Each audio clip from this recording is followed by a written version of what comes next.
Gusto nyo ba na marami kang jowa? Pumunta kayo sa lugar ng Sodom na mabasa sa lugar ng Biblia. Dahil ang lugar ng Sodom, kapag nandun kayo, maghukay kayo doon dahil maraming tanim na kamote. Kapag makakita kayo ng isang kamote na nagkahugis anyong bibig ng tao, kunin ninyo sa pamagitan ng bibig ng tao. Dahil kapag kinuha mo ito, tsak! Marami ka ng asawa, marami ka ng jowa, marami ka ng kabit. Lahat ng iyong sinasabi kapag ikaw ay humihingi na pagsasalita na maging jowa mo na siya, sigurado hindi makaimik dahil isa itong bertud na kamote na nagkahugis anyong bibig. Ito ay tikom na bibig. Kapag meron ka nito, tsak! Marami ka ng jujuwain. Pero mag-ingat lang kapag meron ka ng asawa. Dahil kapag meron ka nitong tikom na bibig na kamote, tsak! Wala ka ng asawa na rin. Dahil mag-aaway na kayo dahil sa sobra mong daming jowa. Ito ay bertud sa kamote na naghugis anyong bibig ng tao. Kapag makakita kayo ng isang uri ng kahoy na kahugis ng vagina ng babae, ito ay isang uri na kahoy.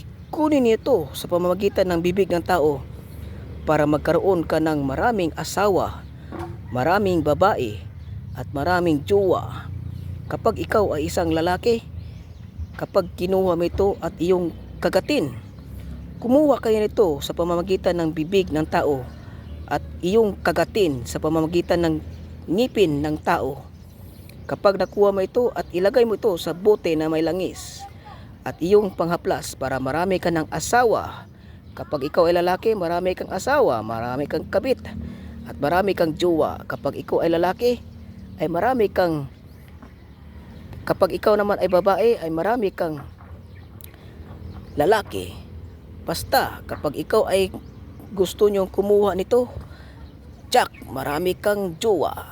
Ito ay bertud, isang uri na kahoy na nagkahugis o nagkaanyong babae. Nakakita na ba kayo ng isang kabog o isang uri na hayop na paniki na sobrang malaki? Kapag makakita kayo niyan at sumabit dito sa malaking puno, ito ay pinakabertud. Hanapin ninyo ang pangil ng isang paniki o kabog sa pamamagitan ng bibig ng tao.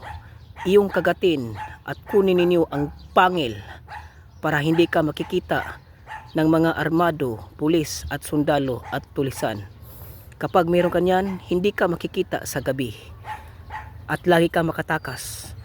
Kung sakaling makakita ka ng isang pangil dito sa kaniyang kuko, kunin ninyo to sa pamamagitan ng bibig ng tao dahil isa itong uri ng kuko ng paniki. Tignan ninyo mga kasabong, ito ay bertud sa sabong. Kaya huwag kalimutan mag-likes at mag-shares at mag-subscribes para laging updated sa mga bertud. Ito ay isang kabog o paniki na malaki na nakasabit sa malaking puno. Ayan. Kunin natin sa pamagitan ng bibig ng tao.